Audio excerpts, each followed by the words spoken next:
जय हिंद दोस्तों।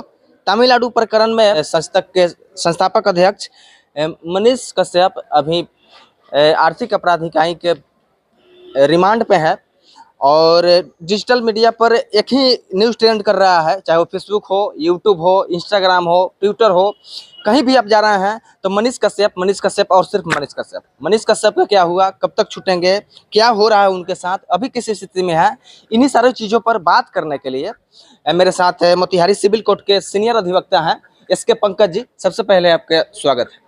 आपका भी स्वागत है और सब तक न्यूज़ की पूरी टीम का स्वागत है कि आप लोग आज आएँ और आकर के लंच आवर में मेरा आप लोग बयान ले रहे हैं। दूसरा कि मैं सीनियर मुझे मत कहिए, मैं तो पप्पू सर का जूनियर हूँ। और तीसरी बात यह है कि जो आपने कहा कि डिजिटल मीडिया पर जहाँ भी देखिए वहाँ मनीष कश्यप की खबरें चल रही हैं। हाँ। तो डिजिटल ही नहीं बल्कि हर मीडिया में उन्हीं की खबरें चल रही हैं। और आज सही मायने में अगर आप देखिएगा तो डिजिटल मीडिया ही एकमात्र मीडिया है। हाँ। बाकी अखबार कौन पढ़ रहा है?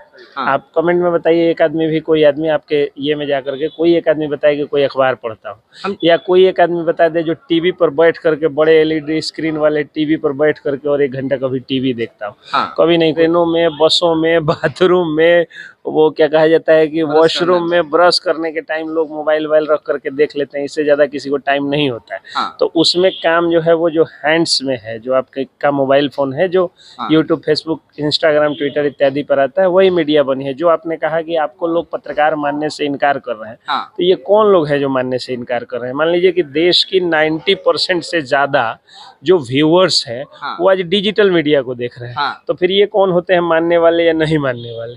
ये तो कोई होते नहीं है।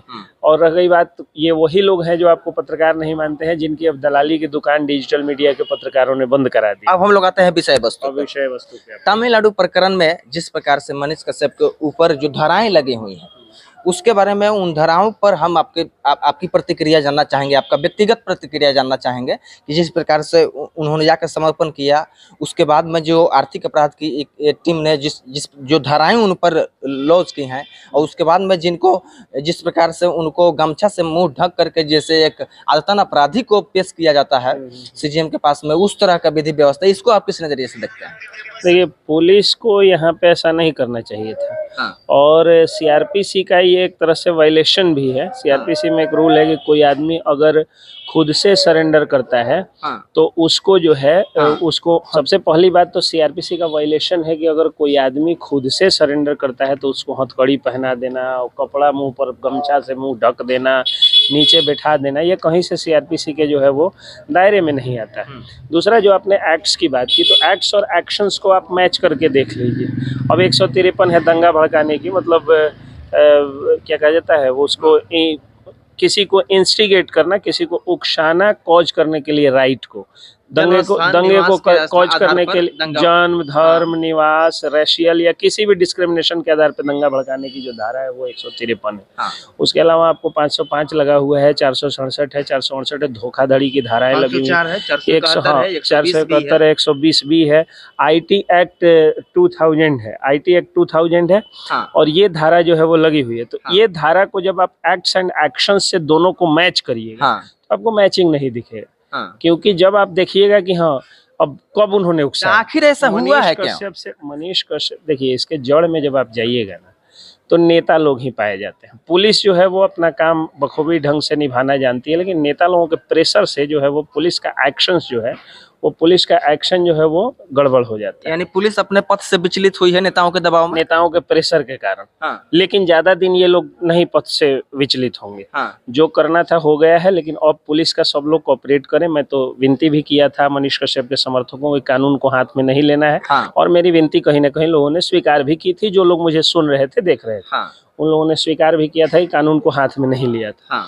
दूसरी बात है कि अब तो नेता लोग जो होते हैं वो प्रेशर देंगे। हाँ। और उनके प्रेशर के आधार पर, हाँ, अगर आप देखिएगा तो क्यों प्रेशर दे रहे हैं, अब कारण ये है कि क्यों प्रेशर, तो जाहिर सी बात, देखिए, जाहिर सी बात क्या है कि बिहार में जात पात पर लोग नेताओं का समर्थन कर देते हैं। हाँ। तो जब जात पात पर नेताओं का समर्थन करेंगे तो जाहिर सी बात है कि रोजगार, शिक्षा, चिकित्सा की बात करने वाला, सड़क की बात करने वाला, नदी नालों की बात करने वाला जो व्यक्ति होगा उसको लोग विलेन बनाने की कोशिश करेंगे। हाँ। ये विलेन इसलिए भी बनाया जाता है, बुनियादी बातों की बात करता है, उसको लोग विलेन बनाएंगे। जैसे सपोज करिए कि ज़्यादा दूर नहीं जाना है आपको। सपोज करिए कि जो पंकज सिंह है, राजनाथ सिंह के बेटा, हाँ, तो पंकज सिंह ही विधायक बनने के लायक क्यों है?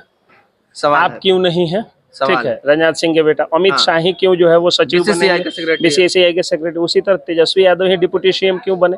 दो यादव की बेटियां जो है वो बिहार टॉपर करके बिहार का मान सम्मान पूरे देश में बढ़ा दी। रामायणी यादव पिछले बार हुई थी और इस बार आपको ये आयुषी नंदन हुई है। उन्हीं में से किसी को डिप्टी सीएम बनाइए। कम से कम तेजस्वी यादव से ज्यादा पढ़ी लिखी हैं ये लोग। वो 8वीं पास हैं, 9वीं फेल हैं, और ये लोग जो है वो बिहार टॉपर इंटरमीडिएट में, जाहिर सी बात है ग्रेजुएट्स भी होंगे, पोस्ट ग्रेजुएट्स भी होंगे और पीएचडी इत्यादि सब भी कर जाएंगे, कोई ना कोई कंपटीशन भी निकालेंगे। तो पढ़े लिखे युवाओं को अगर यादव को ही चुनना है तो पढ़े लिखे यादव को चुने लोग। भूमिहार को ही चुनना है तो अखिलेश सिंह के बेटा को नहीं टिकट मिल करके अच्छे भूमिहार के लड़का को टिकट मिले। उसी तरह से अगर क्रिकेट में अगर बीसीसीआई का चेयरमैन बनाना है तो किसी क्रिकेटर को बनाया जाए या किसी विद्वान आदमी को बनाया जाए जो अपनी मेरिट से हो। सिर्फ अमित शाह के बेटा है इसलिए नहीं बनाया जाए। तो अभी क्या है कि भारतीय संसद और विधानसभाओं में युवाओं की शून्यता होते जा रही है, मतलब युवाओं का रेशियो शून्य है। और ये लड़ाई जो है युवा वर्सेस युवराजों की। एक तरफ युवराज है जो युवाओं का पोस्ट छीन ले रहे हैं, और एक तरफ युवा है जो काफी मेहनत करके पढ़ लिख करके भी बेरोजगारी की सजा काट रहे हैं। उन्होंने बेरोजगारों का दर्द दिखाने की सजा मनीष कश्यप को दी जा रही है। आर्थिक अपराध इकाई की टीम जिस प्रकार से अभी कल भी 72 घंटे के लिए उनको रिमांड मिल गई है, इस टीम में बहुत सारे जो शुभचिंतक है मनीष कश्यप के या मेरे व्यूअर्स हैं, उन लोग भी कमेंट्स कर रहे हैं कि इस बीच में मनीष कश्यप से किस प्रकार की पूछताछ हो रही होगी? क्या उनको टॉर्चर किया जा रहा होगा जैसे आम नागरिक के साथ किया जाता है? जब भी रिमांड से वापसी होती है, बहुत पुराने क्लर्क हैं, एडवोकेट्स क्लर्क हैं मनीष जी, इनसे आप पूछिए, जब भी रिमांड के बाद वापस फिर से जो है वो लाया जाता है जुडिशियल कस्टडी में भेजने के लिए, तो उनका मेडिकल चेकअप होता है। लेकिन जो मनीष कश्यप के विरोधी हैं वो इस बात के खुश हैं कि बर्फ के सिल्ली पे लिटाया जा रहा होगा, ये किया जा रहा होगा, सब बेवकूफी वाली बात। यही सब बात और यही सब। तो एक छोटा सा दाग भी अगर मनीष कश्यप के शरीर पे होगा तो जुडिशियरी जो है वो धज्जिया उड़ा देगी ईओयू वाले का। जुडिशियरी से पावरफुल ना ईओयू है, ना कोई जांच एजेंसी है, ना एग्जीक्यूटिव का कोई भी एंगल, कोई भी एलिमेंट जुडिशियरी से पावरफुल नहीं है। जुडिशियरी इस देश में इंडिपेंडेंट है और सर्वोपरि है, इसलिए ये लोग कोई भी टॉर्चर नहीं कर सकते हैं। इनको उतनी जो है हिम्मत नहीं है कि टॉर्चर कर दे, और यदि टॉर्चर करेंगे तो मनीष कश्यप उसके खिलाफ फिर जो है वो जुडिशियरी में आएंगे। अब हम लोग आते हैं, ये जो धाराएं लगी हुई हैं इसमें कौन कौन सी धाराएं अवेलेबल है? एक मिनट पहले जो टॉर्चर वाली बात जो आ रही है, ये कह करके मनीष कश्यप के विरोधी मनीष कश्यप के समर्थकों को उकसा रहे हैं, और यही कारण है कि जगह जगह उन पर FIR या ये सारी चीजें हो रही हैं, गिरफ्तारी भी हो रही है, गिरफ्तारियां भी हो रही हैं। तो ये बहुत गलत बात है। चाहे विरोधी लोग हो चाहे समर्थकों को उग्र नहीं होना है, और विरोधियों को भी वैसी कोई बात नहीं बोलना है जो इससे समर्थक मनीष कश्यप के उग्र हो जाए। और पुलिस को उन विरोधियों पर भी कार्रवाई होनी चाहिए, बल्कि इस प्रकरण को पुलिस जो है इतना फ्रेंडली निभाती कि लोगों को लगता है कि हाँ, ये पुलिस जिसके रिमांड में, यानी ईओयू या पुलिस के रिमांड में जो मनीष कश्यप है वो इतने सेफ है जितना एक बाप के पास उनका बेटा होता है। और आपका रोल भी वही है, आप गार्जियन है। अब हम आते हैं वकील साहब कि तमिलनाडु पुलिस भी मनीष कश्यप के ऊपर FIR की है, और ये सारी प्रकरण जब हो जाने के बाद में क्या तमिलनाडु पुलिस भी मनीष कश्यप को वहां ले जा सकती है? पावर है, सीआरपीसी में एक रूल है कि ट्रांजिट रिमांड पर जो है वो आउट ऑफ स्टेट की पुलिस ले जा सकती है। अच्छा, लेकिन तो कस्टडी वहां करेगी? लेकिन जुडिशियरी पर पूरा भरोसा रखिए। जिस तरह से 7 दिन का रिमांड ये लोग मांग रहे थे, तो कम दिनों की हुआ नहीं। उसी तरह आप देखिएगा ट्रांजिट रिमांड को भी जुडिशियरी को नहीं मानने की पूरी संभावना है, लेकिन अगर मानती भी है तो बहुत सारे शर्त होते हैं, बहुत सारी चीजें होती हैं। जांच में मनीष कश्यप जाएंगे, कोऑपरेट करेंगे, और कोऑपरेट करके उसके बाद वहां से फिर चले आए, उनको आराम से भेजा जाएगा, कहीं से उनको कोई दिक्कत नहीं होनी जा रही।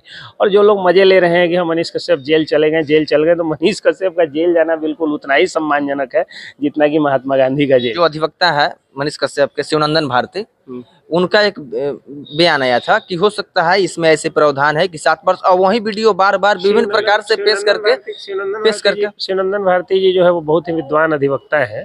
उन्होंने कहा कि अगर ये सही हो जाएगा, अगर ये चीज जो है वो मतलब ट्रायल में उनको, ट्रायल के बाद अगर उनको दोषी करार दिया जाता है तब सजा होगी। इन सारी प्रक्रियाओं में, ट्रायल में, और मनीष कश्यप के जो भी शुभचिंतक है, जो उनको चाहने वाले लोग हैं, अपने चंपारण में 80% जो हम लोग माइक उठाए हैं, हम भी उसमें इंक्लूड हो सकते हैं।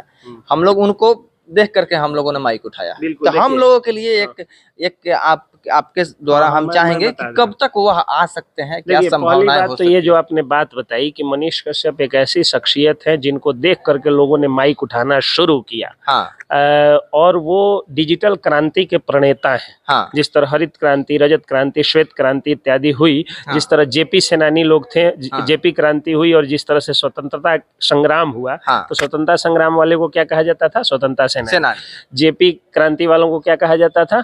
जेपी सेनानी। उसी तरह आप लोग डिजिटल सेनानी हैं। हाँ। ये आजादी की लड़ाई है, अभिव्यक्ति हाँ। की स्वतंत्रता पर जो हमला कर रही है, चाहे वो केंद्र की सरकार हो, चाहे राज्य की सरकार, हाँ। चाहे वो मोदी सरकार हो, चाहे यहाँ की सरकार हो, हाँ। कोई भी जो हाँ। अभिव्यक्ति की स्वतंत्रता पर हमला कर रहा है उसके खिलाफ आप लोग लड़ाई लड़ रहे हो। हाँ। उसी लड़ाई के प्रणेता है मनीष कश्यप। हाँ। और देखिए, इतिहास अपने को दोहराता है, हम लोग शंकर भगवान के मंदिर के सामने मंदिर में खड़े है। हैं, ठीक है। हाँ। तो धार्मिक बातें यहाँ पे होना वाजिब है। कानून की बात बहुत हुई, सब कानून के ऊपर एक ऊपर वाले का कानून होता है। हाँ। और ऊपर वाले के कानून के अनुसार अगर मैं देखता हूं तो इस चंपारण के इतिहास में दो पत्रकार हुए। हाँ। एक पत्रकार मुनीश हुए और एक मनीष हुए हैं। हाँ। मुनीश पत्रकार से वो सत्ता डरती थी जो जिनके राज में कभी सूरज अस्त नहीं होता था, और हाँ। मनीष पत्रकार से वे लोग डरते हैं जो भ्रष्टाचारी हैं। हाँ। तो उन्हीं का ये जो है री इनकारनेशन, रीबर्थ यानी पुनर्जन्म आप मान सकते हैं। अगर आपको हमको रिलीजियस राइट देते हैं तो मुझे कहने का ये अधिकार है। हाँ। तो ये सारी चीजें हैं। युवाओं की राज की बात हो रही है। हाँ। बुनियादी मुद्दों की बात हो रही है। हाँ। जात पात और धर्म के नाम पर ये नेता लोग इतना लूटे हैं हम लोगों को कि पहली बार कोई एक युवा आया जो कि बुनियादी मुद्दों की बात करता है, जो टूटे हुए नालों की बात करता है, जो सड़क में गड्ढे की बात करता है, जो युवाओं के भविष्य पर बात करता है, जो सेशन के लेट होने पर बात करता है, जो बेरोजगारी पर बात करता है, मतलब बुनियादी विषयों को उठाता है। तो हाँ। जाहिर सी बात है उनको सत्य को परेशान किया जा सकता है, पराजित नहीं किया जा सकता है। बस यही बात आप याद रखिएगा, सत्यमेव जयते। सत्य है तो पराजित नहीं होगा। बस यही मैं आपको कहना चाहता हूँ। दो भाग हैं अभी।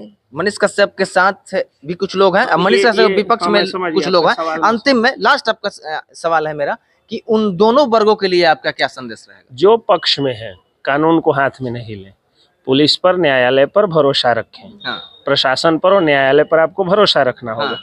क्योंकि हम लोग जो है आतंकी मानसिकता के नहीं हो सकते, नक्सली मानसिकता के नहीं हो सकते। हाँ। हम लोगों को भरोसा रखना होगा कानून पर। हाँ। तो एक समर्थकों से ये कहना चाहता हूँ कि कभी भी कहीं भी कानून को हाथ में लेने का दुस्साहस कोई भी न करे। हाँ। कानून से बड़ा ना आपके मनीष कश्यप है, ना देश के नरेंद्र मोदी है, ना नीतीश कुमार है, ना तेजस्वी यादव है। कोई नहीं है कानून से बड़ा। हाँ। न्यायालय से बड़ा, कानून से बड़ा कोई नहीं होता है। हाँ। सबको आकर के न्यायालय में झुकना पड़ता है और कानून के हिसाब से ही सब कुछ होता है इस हाँ। देश में। तो हमारे साथ मोतिहारी सिविल कोर्ट से अधिवक्ता एसके पंकज जी, जो तमिलनाडु प्रकरण में अभियुक्त बनाए गए मनीष कश्यप के बारे में सारी मुद्दों को बारीकी से बताया। मिलते हैं आप लोगों से अगले वीडियो में, तब तक जय हिंद।